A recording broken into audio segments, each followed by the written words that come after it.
Thank you for tuning in to the Afternoon Pint Podcast. Our show will start right after these messages from our sponsors. Hey, Matt. We're thinking of selling our home and finding a bigger place. Oh, really? I thought you guys loved where you lived. Oh, we do. Our family is just growing. With pets. A dog, a cat, 2 guinea pigs, a hamster.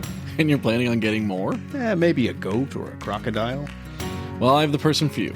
Kimmy Najad is an experienced real estate agent who prides herself in finding the perfect home for her clients.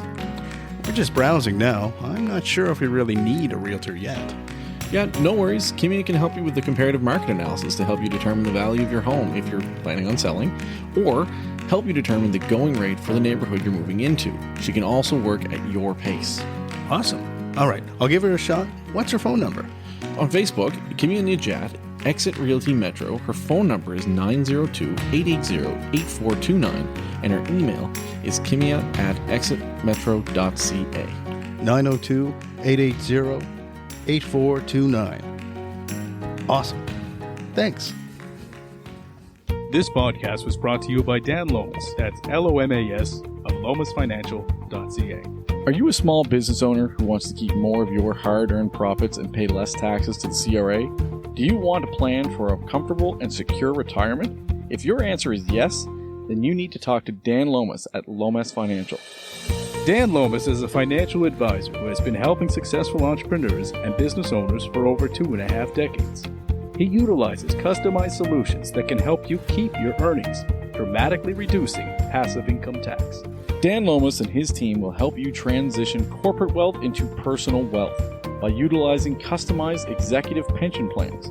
Dan will show you how to convert business wealth into personal wealth in a professional manner.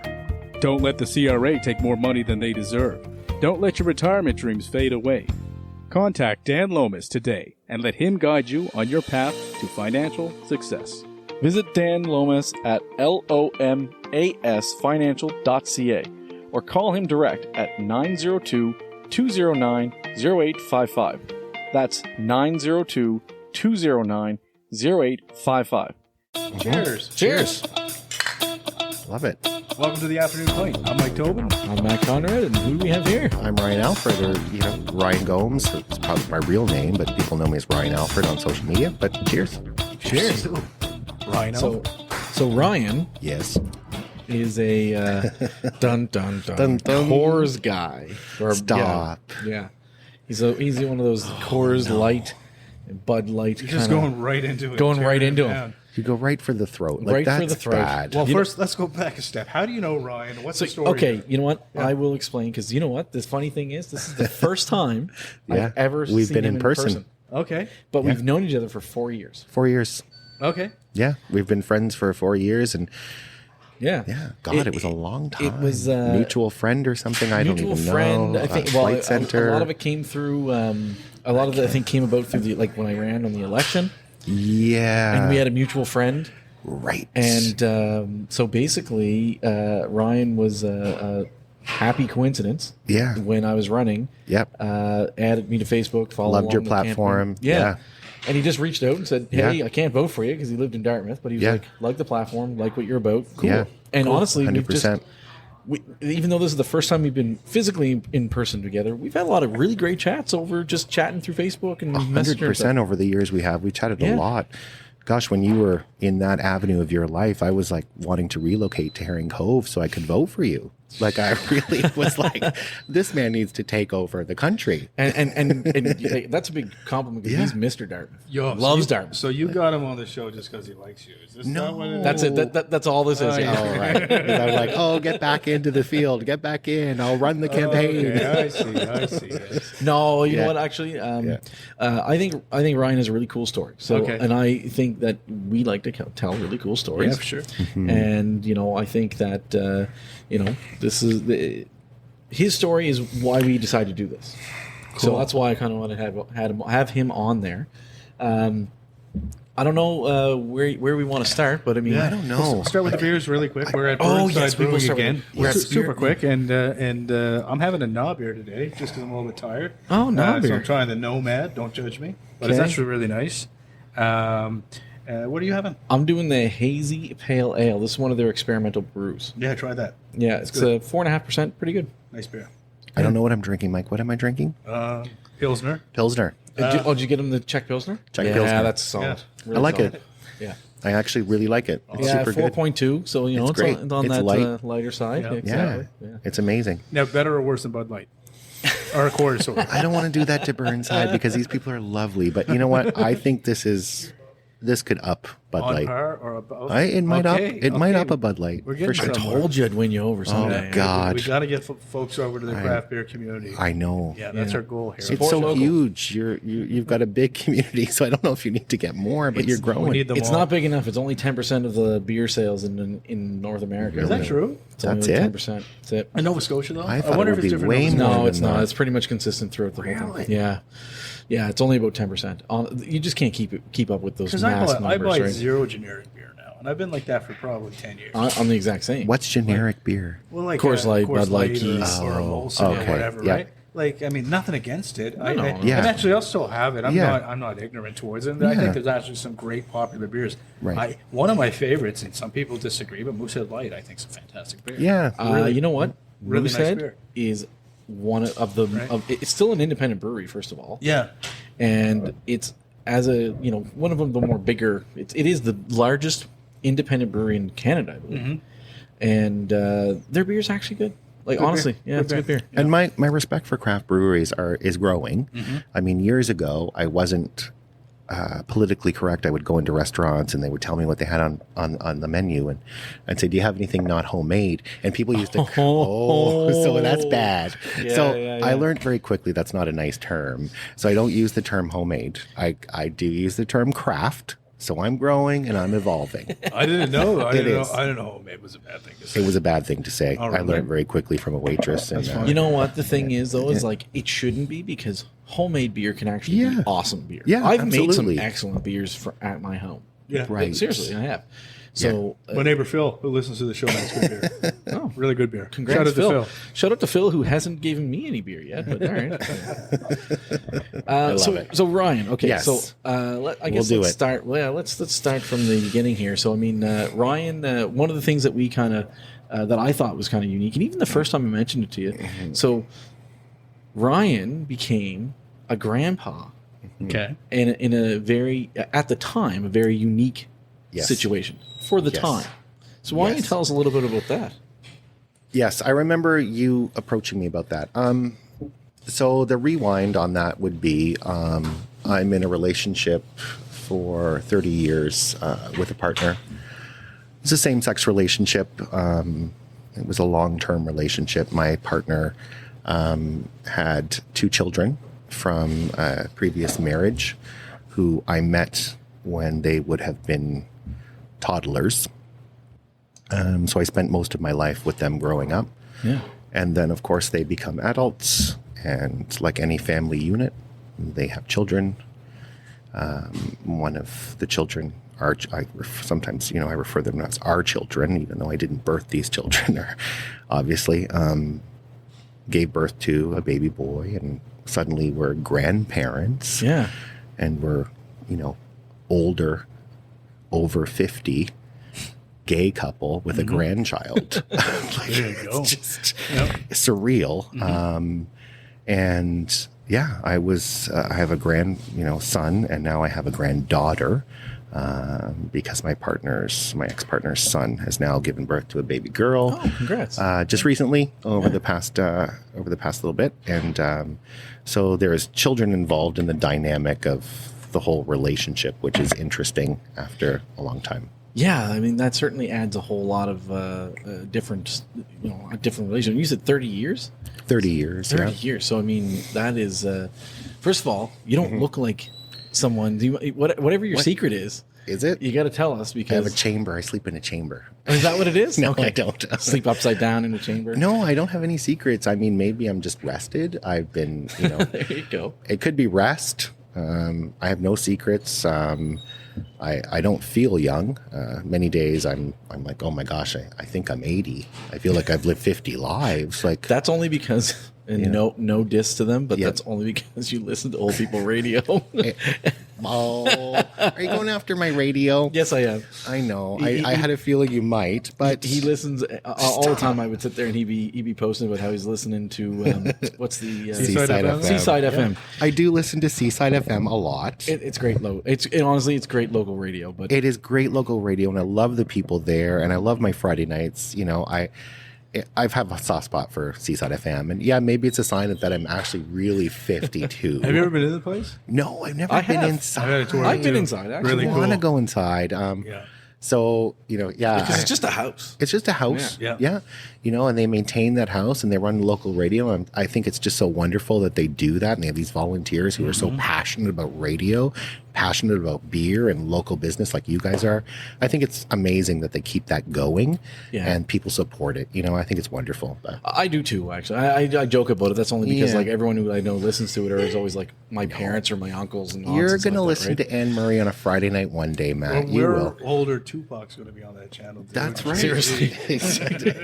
It absolutely will. Right? You totally will, you guys. Little Wayne's on. Right. But he would sit there and be like, listening. He'd be like, listening to Seaside. I'm like, put on the afternoon pint. He did. It was always put on the pint. Put on the pint. Yeah. But anyway, so back to your I story. So you obviously that's a whole interesting dynamic of like having to it's all messy. Raise kids. And I mean, you know, I think it's perfectly very acceptable to say, our kids or our grandkids, because I mean, 30 years is a long time, and it's a long time. Not only just that, but you know, you have to take a part in that when you choose a partner who has a kid. I mean, Mike knows this, right? Mike's a great dad. He may be a stepdad, but he's a dad, right? And he's a great stepdad, and you have to be in part of everything there, right? Like you're going that journey. Right. It's a journey I signed up for, and I knew going into it that was the situation.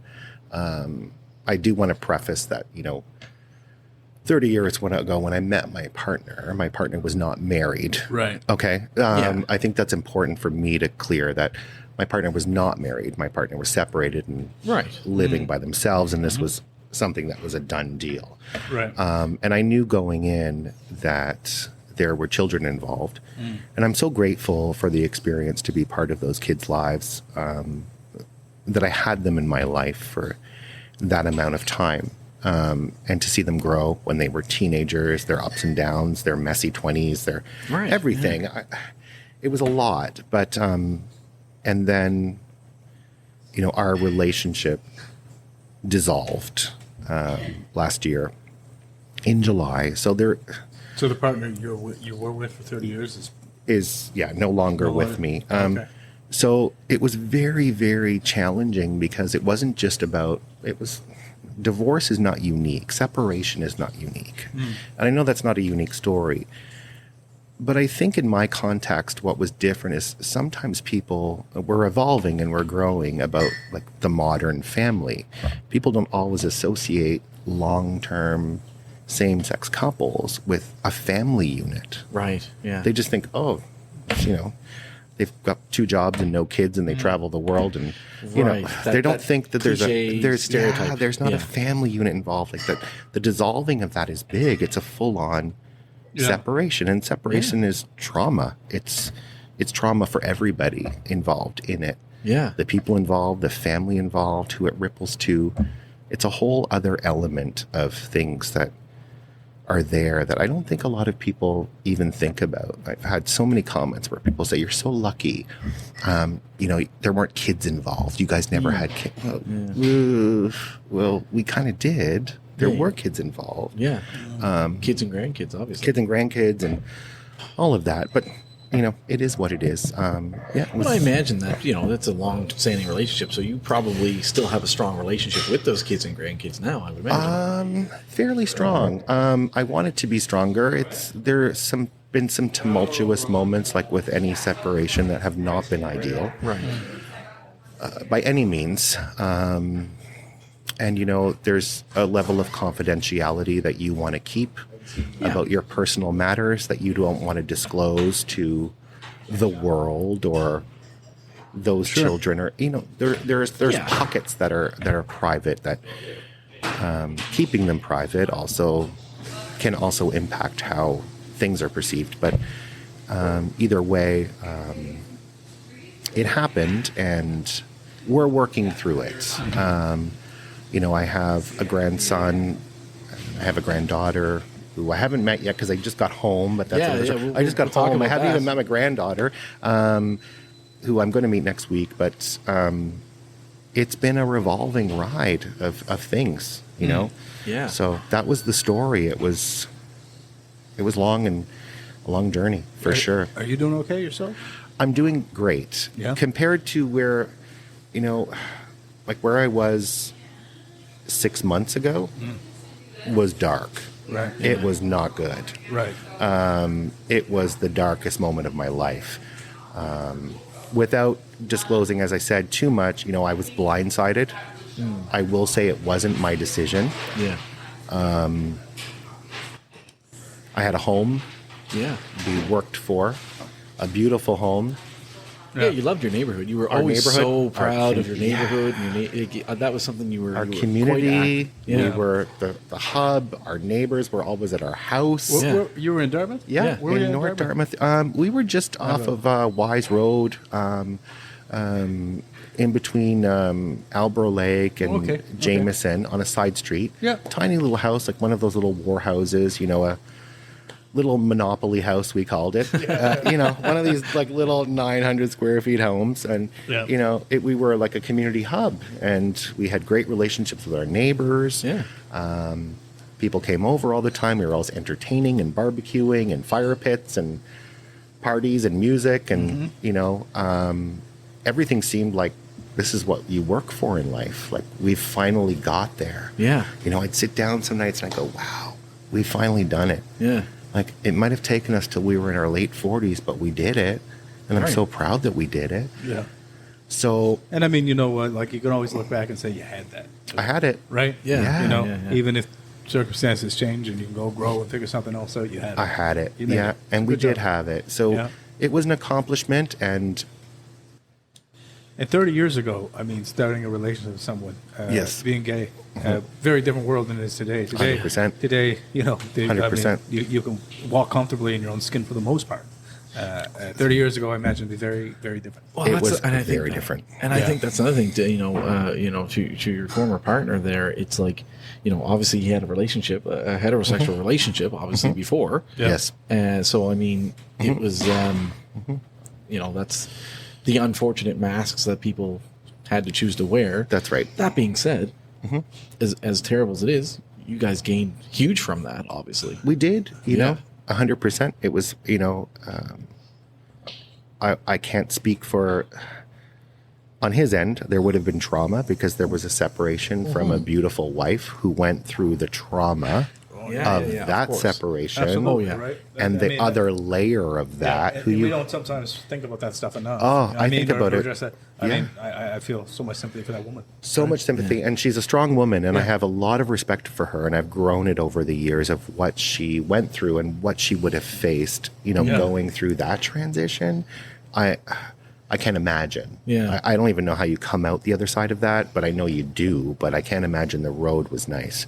Was your relationship with, like, obviously you'd have to have some sort of a relationship with her because of the kids.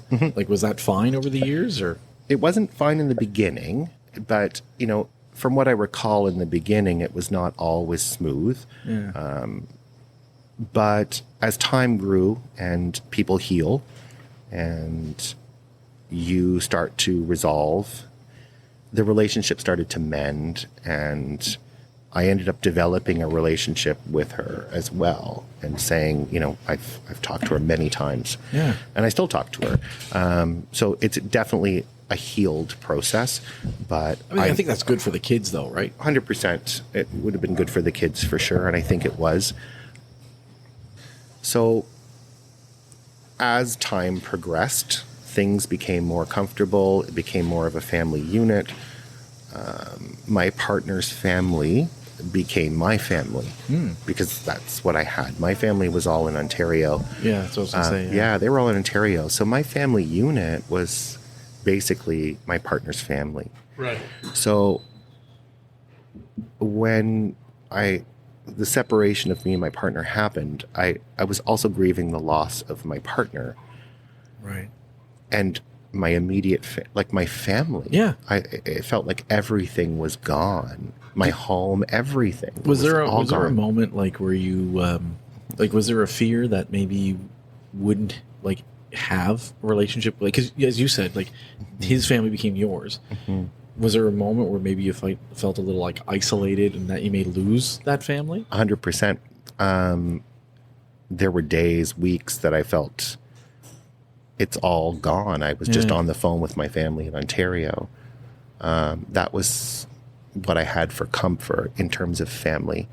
I had friends, but I was keeping that network very tight at that moment in my life of who I was confiding in when I was melting down. So you want to be very careful when you're going through that process, and people who have gone through it know, you want to keep that unit very small and share those details with a very select group of people who were there to hold and lift you up. I was very fortunate that I had people around me that held me through that process. Right. If they weren't there, I don't know where I would be. I mean, there's probably 5 people I can think of that really were there every minute saying, I got you. You've got this. You're going to be okay. You're thinking about, I got to sell a home.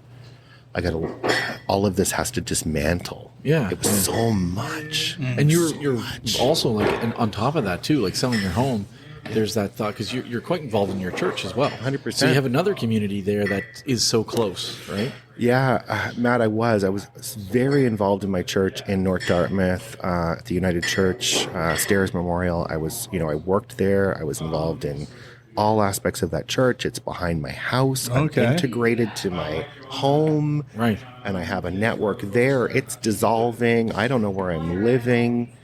I'm trying to get a house ready to put on the market. And it was a lot. It was not an easy fall. My fall of 2023 was not good. I would never want to relive those months. You're separating a house, you're separating a home in a real estate market that is insane. It's the Hunger Games. Yeah. Right. And you're like, I'm selling my home now? Who does that? What am I going to do? I don't care about how much money we're going to make. Right. Where are we going to live? Yeah, that is another fear, right? Because afterwards, you're like, you're going to make lots of money, but then I also have to find a place to live after this. Right? Am I moving to Ecom Secom? Right. Where am I going? Right. So you're trying to process your plan. So you're also thinking, oh gosh, this is not great. Yeah. Yeah. Let me ask you, what did you do to cope with this stuff? How did you get through it when you had... My friends, they definitely were the ones. Yeah. I drank a lot of boxes of wine. Oh my I God. would say lots of Bud Lights. Yeah. So he got drunk. Yeah. It was dark. Yeah. It was the lowest point of my life. I'm not going to sugarcoat it. But the only way out is through. It's so true. I think a lot of people have gone through that period. It's not defining who you are. It's who you were at that moment. It is trauma. You're managing it however you feel you can. Yeah. I appreciate you sharing how honestly you felt about the whole thing. Yeah, it was it's just... cool. And on top of that too, this is why I think it's an interesting thing to talk about, and why I think it's a good story for people to hear, is because what you're going through, first of all, no different than any other couple who's separating. Nope. Right? Nope. So that's one. Two, you're really kind of you're going through some hard times, and you have to find a way to kind of be reborn, right? Yes. The phoenix rising from the ashes, is, kind of thing, right? Yep. I will say that having conversations with you through that period in time and seeing your posts and stuff like that. Yep. You were as positive as someone could be going through all of that. So you shared a lot of your feelings on social media. Is that I did. Is that right?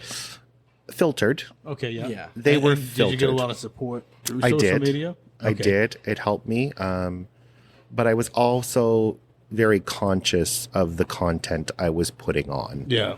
But did it make you feel better when you saw the likes and the hearts and all that kind of I stuff? did. It Yeah. was uplifting. It became uplifting for me. I mean, I hate to think of social media as a journal because it shouldn't be a journal, but in some ways it was because I wanted to also look back. I love those memories. Yeah, I want do. to look back later and say, wow, I can't believe that was me then. So it was a documentation process for sure. But also, again, I was very conscious of not divulging things that were inappropriate or too sensitive or private about For sure. what was going stuck on to in your my feelings 100%. and the that's struggles. fine. Yeah, and Okay. you know, I wasn't here to mudsling anyone or You did none of that. I did honestly. none of it. No, honestly, like you and I had chatted Yeah. and all that stuff. Like there was nothing No. negative at all. No, you know, I was with someone for 30 years. I loved my partner. I will probably love my partner forever. Right. I don't want any ill happening to someone that I've cared about for so long. Right. I might not have liked what happened or the circumstances or how they played out. But So 2024, and I'm Yeah. not being rude, but this place closes soon, so we got to gotta go. But you know, wrap but you things know up. what though? Like this is what I liked about is that you sold the house. yes, You went to visit that family up in Ontario. Yep. And then you went away for like what 2 I months? did. Sold my house basically in a Travel nutshell. I said, the house is going. I'm not litigating. Take everything that you want out of the house. Yeah. You can have it all. Yeah. Yard sales, dumpster, Yeah. all of that, been through it. Okay. Boxes. I said, I'm not doing it. I'm restarting. I took a home from basement to attic. I walked away with 5 Rubbermaid totes and 2 suitcases. That was my whole life. Wow. My friend took Wow. my 5 Rubbermaid totes. They're in her garage still in Tantallon. Okay. I haven't even got them back. Okay. It's just memorabilia. Yeah. My life memorabilia, photos, yearbooks, you know, your life stuff. Yeah. Packed 2 suitcases of clothes, went to an Airbnb in Dartmouth, called a travel agent and said, I'm going to Europe, booked me a ticket to Spain and to Barcelona and a return ticket from Italy. And I'm going to fill in the gaps for the next 40 days. So That's awesome. I did. I had nothing. That's so awesome. I only had clothes. I had clothes and toiletries. But that and I must had have a been, home. That and I must had- have been really like freeing though. It was freeing, and you talk about people who do this. Like I've read them, you know, It's the like monk an who eat, pray, love type of thing. it was like the monk who sold his Ferrari. I didn't have a Ferrari, but it was all gone. Everything was gone. I just had my stuff, Yeah. and I did it. I went to Europe. I explored Europe for months. You started a TikTok? I started a TikTok, and then I got bored of it because I was like, "This is too complicated. I'm not making reels. I'm not a video editor. This is nonsense." So, and then, oh my god, I can't believe it. And then, I went to Europe, and I didn't have a full plan. A lot of it was I winged it. I went there with hardly anything. I felt like I was doing laundry every 5 days. I was in a laundromat because I had so little clothes. I'm going through all these foreign countries. I made one pact. I'm not using any taxis. So I used no cabs. I said, that's my only rule. I'm not going to use Why is any that? taxis. Because I just wanted to, I wanted to feel the experience. I'm going to use subways. I'm going to get on Metro Transit or, you know, public transportation. I'm not making this easy. I'm living here. It was only awesome, Airbnbs, no hotels. Okay. 0 hotels. So I spent 5 weeks in Europe, 5-6 weeks in Europe, traveling about to different places, Spain, Italy. I went to Sicily, Malta. Then I ended up in Budapest for some reason at the end. I have no idea. I think the ticket was $80, so I said I'll book it. And then I got an apartment in Budapest for a week. Oh yeah, I think I remember that. You were kind of like, I remember. I think you put it on Facebook. Yeah, It was I don't like wanna last go. minute, like I got a couple days to kill. Yeah, I'm going to go to Budapest. And then I did all of that. And then I went back to Ontario to my parents. I'm like, okay, now what am I going to do? Like, I have to sort my life out. I got to go back to Nova Scotia. It's my home. I've lived there forever. How am I going to rent there? No one can afford to live in Halifax. It's so expensive. Friends are like, it's cheaper to live in Toronto. Yeah. Rent a place here. And you're never going to find an apartment. The lines, you know, stars lined up. I end up back in Halifax. I'm 52. I'm living in a basement apartment, which is beautiful. Don't get me wrong. I love it. From a former home and a long-term relationship, I moved into that apartment with 2 suitcases of clothes. Pictures And look great, by the way. Pictures, yeah. Oh, thanks, buddy. Yeah, I'm working on it. I had nothing. I couldn't even open a can. I was like, I can't even open a can of beefaroni. Like, am I 19 again in a dorm? Like, so you're rebuilding everything. So Right. yeah, you're starting from ground zero. Yeah. All the things you had, you've already sold. So Yeah. it's ground zero. And yeah, I mean, the message was, don't equate the things that you own as your success. It was just that story you hear all the time. Like, Yeah. I invested my accomplishment in my home. Well, my home was a building, and ultimately it was concrete and siding. It was something I purchased. Fair enough. It wasn't my success. My success was the things I've done. They're the things in those 5 Rubbermaid totes, like Right. that are in someone's garage. That's my life success. Yeah, yeah. It wasn't my barbecue or my patio furniture. Sure. I thought it was. Right. Yeah. But until someone hands you 5 Rubbermaid bins and says, put your life in these 5 bins, Yeah. Right. what are you going to pick? Yeah. What are you putting in those bins? No, that's true. And I think that's a pretty inspirational Yeah. story, honestly. Can we ask one more question? Yes. Okay. What's your 2024 plan? My 2024 plan? 2024 plan. I'm only going to do things I love. I am going to enjoy the summer, Okay. the weather. Nice. I'm going back to Spain for sure. Okay, all right. Yeah. So that was the highlight. That was a highlight. Okay, Like, I'm all right. going back. And I am going to connect and spend more time contacting people I don't contact enough and say, how are you doing? Yeah. That's the plan. That's enough. That's a great. really That's good, enough. Man, that's Good good. for That's fantastic. All insight. right. Cheers. Let's end on a cheers to that. Yeah. Cheers to that. You guys are great. Thanks for having me. I Oh, loved thank it. you for coming. And I love this craft beer. Awesome. I hope you drink more. We won I some will. over. It's good. Thanks. Thanks, guys.